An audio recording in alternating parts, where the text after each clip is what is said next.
There are moments in life when something stops you cold, not because it's explosive, not because it demands your attention, but because somewhere in the stillness of it, somewhere in the quiet space between what was said and what was true, something feels profoundly, deeply wrong. Nancy Guthrie was found dead inside her own home.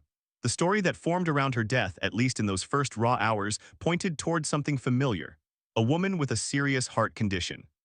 A body that had finally given out. A tragedy, yes, but not a surprising one. Grief moved in the way grief does, quietly, heavily.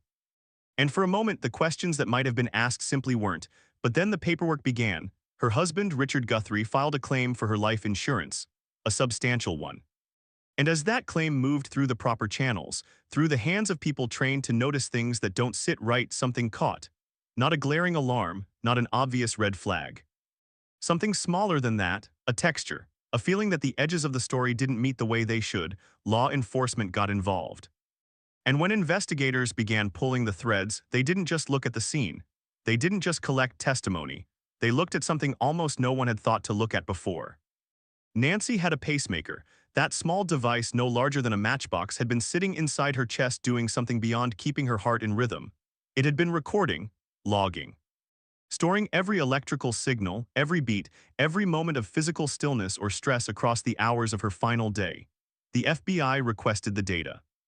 And what they found inside that device did not match, in any meaningful way, what Richard Guthrie had told them happened. This is a story about a woman who deserved the truth. About a device smaller than your closed fist. And about the question that lingered over every single person involved in this investigation. How do you construct a lie? When the evidence was quietly beating inside the chest of the person you buried. Nancy Guthrie lived the kind of life that most people would recognize without needing it explained. Ordinary in its rhythms. Built on routine, on small familiar comforts, on the particular warmth of a life that knows its own shape. And that word, ordinary, carries no diminishment in it. There is dignity in ordinary lives. There is meaning in the daily fabric of things. The morning coffee, the familiar chair, the sound of a home settling around you at night. But Nancy's ordinary came with something most people don't carry. Her heart condition had been part of her life for years. Not as a shadow, not as a constant fear, but as a reality she had made her peace with, the way strong people do when the alternative is simply giving up.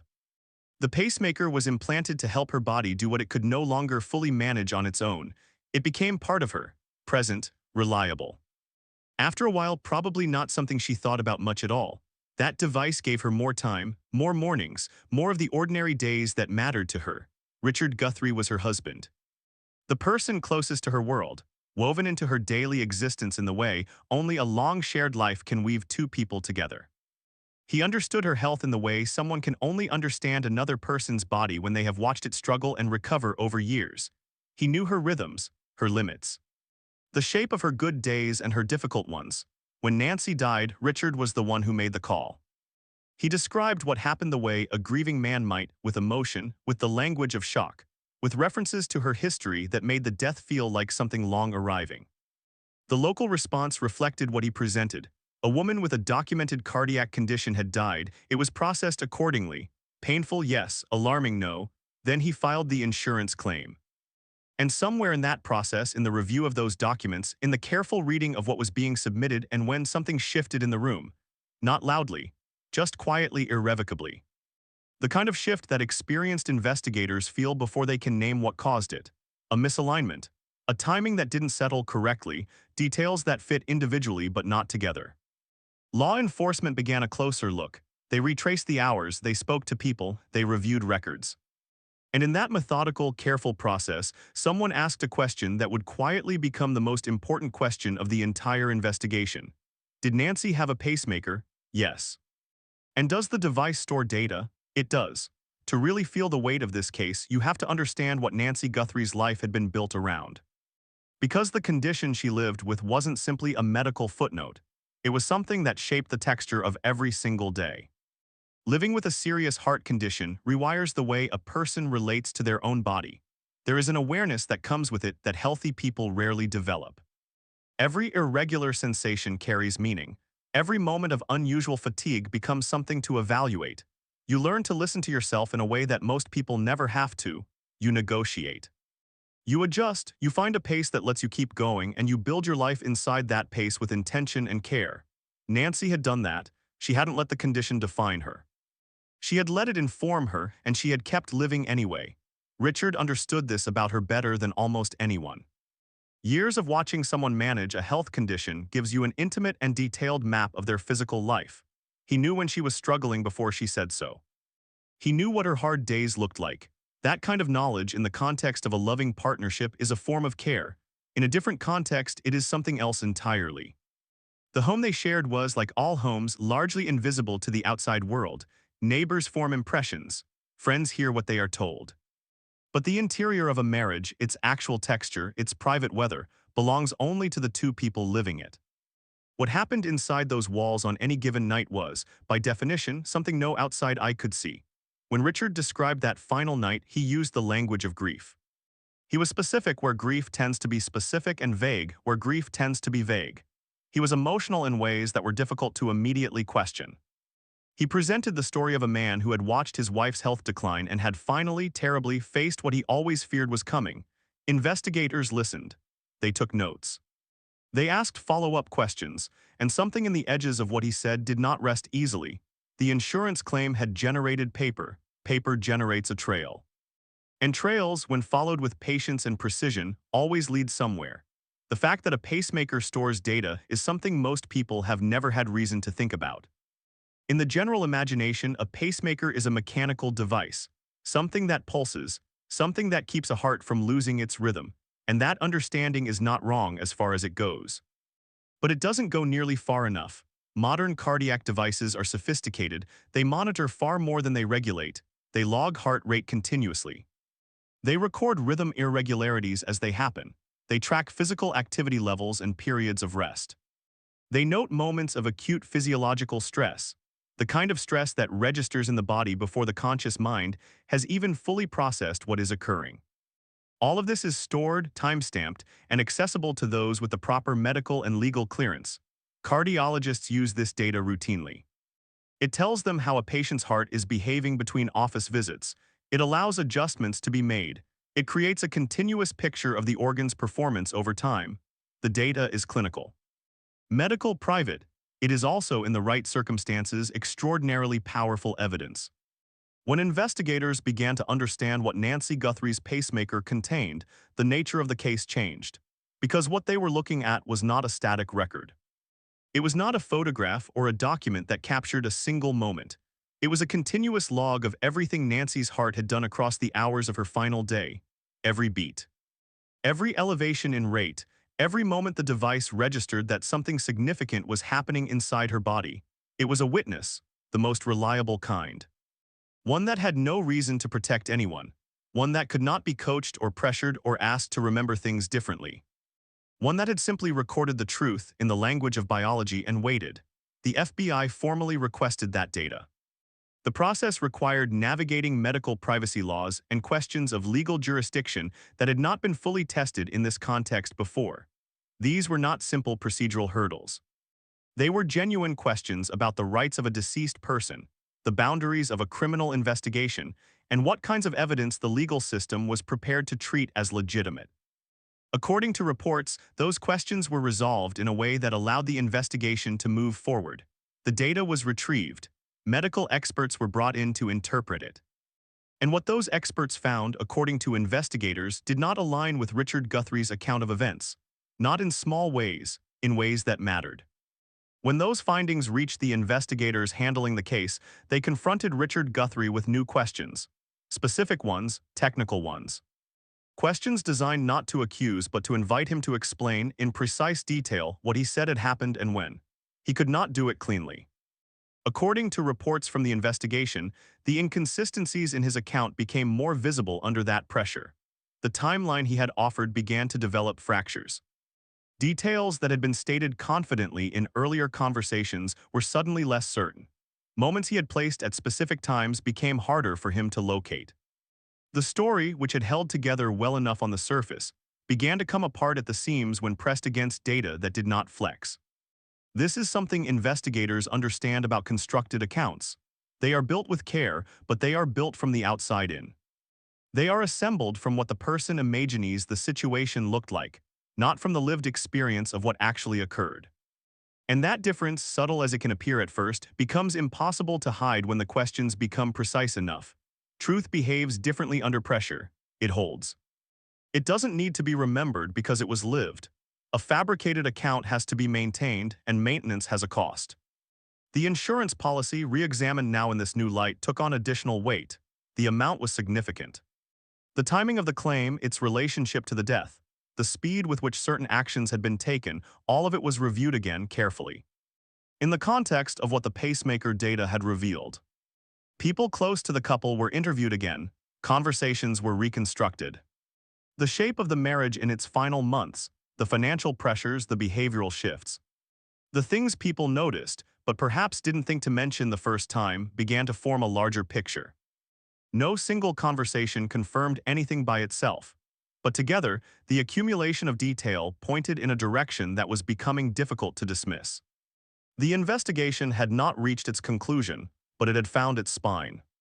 There is something that sits beneath the evidentiary value of what the pacemaker revealed, something that carries its own kind of weight separate from the legal proceedings.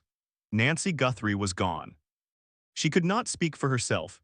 She could not sit across from an investigator and describe her final hours in her own words. She could not contradict the account being offered about her own death. In the absence of a person, the stories told about them tend to fill the space they left behind. And if those stories go unchallenged, they become, over time, the record. But Nancy's body had not gone silent. Every beat her heart produced in those final hours had been captured. Every moment of physiological change had been noted by the device that had kept her alive across the years. The data didn't speak in language. It spoke in numbers and timestamps and patterns.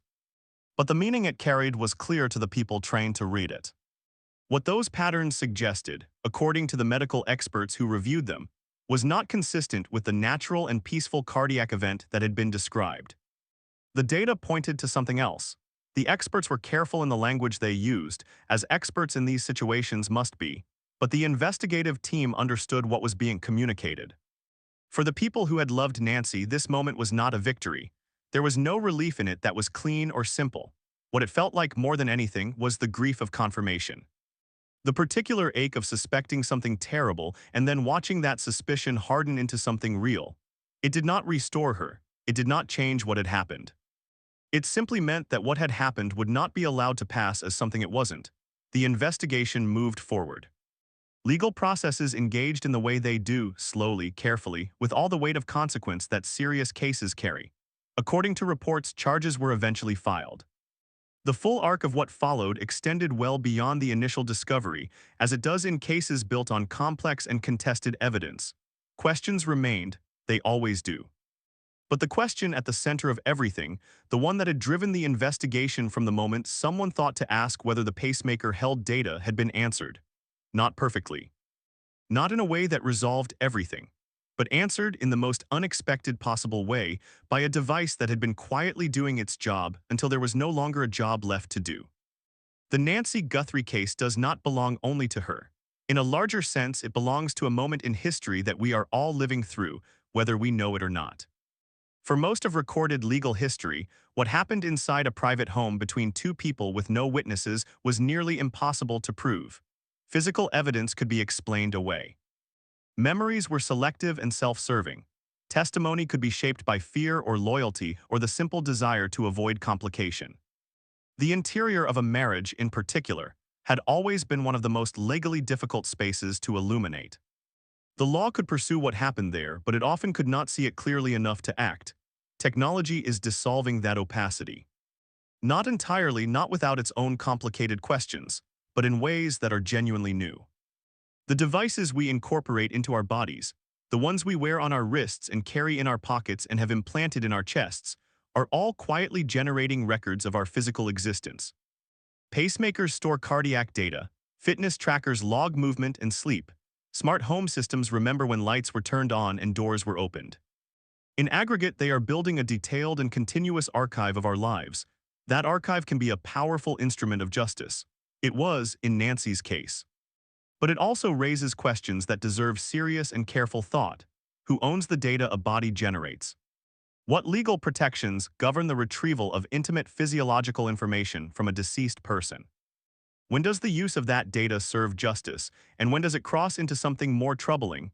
These are not rhetorical questions. They are practical ones, and the law is only beginning to develop the framework to answer them. Nancy Guthrie's health history was not incidental to this case.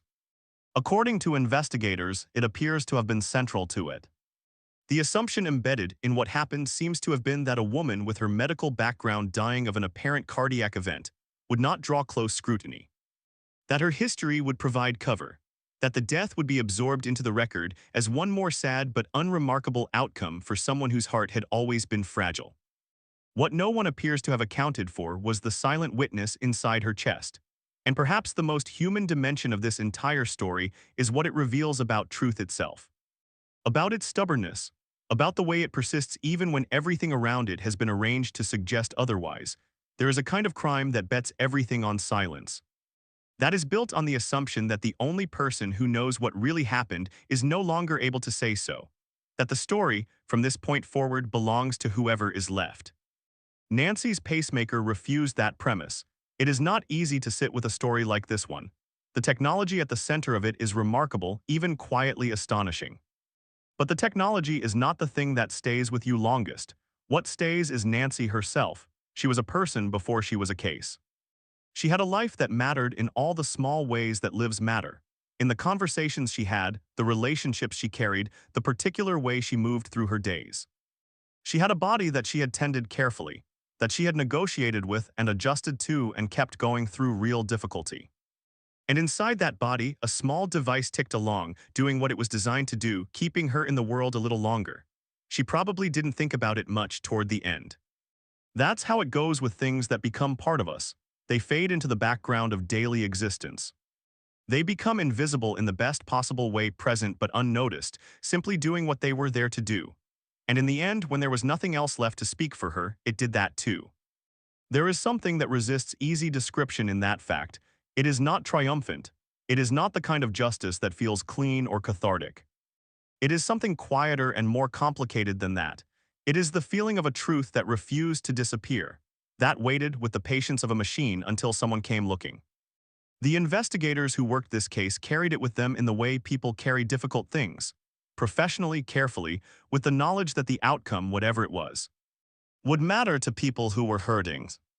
Finding the pacemaker data did not make their job easier in any simple sense. It made it clearer.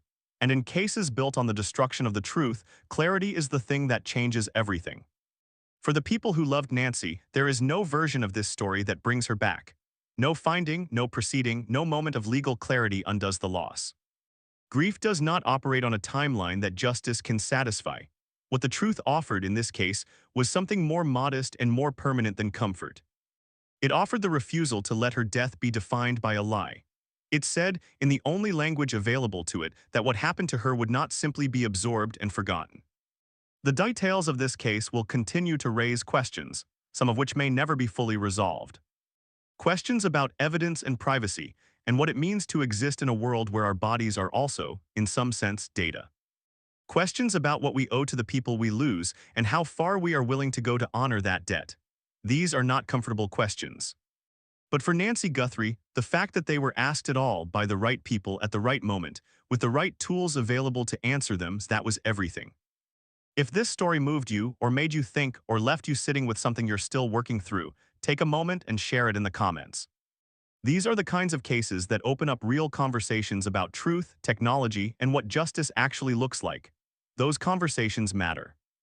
And if you want to keep watching stories told this way, with care, with honesty, with the patience they deserve, consider subscribing. Every story on this channel starts from the same place. The truth followed wherever it leads. Thank you for being here.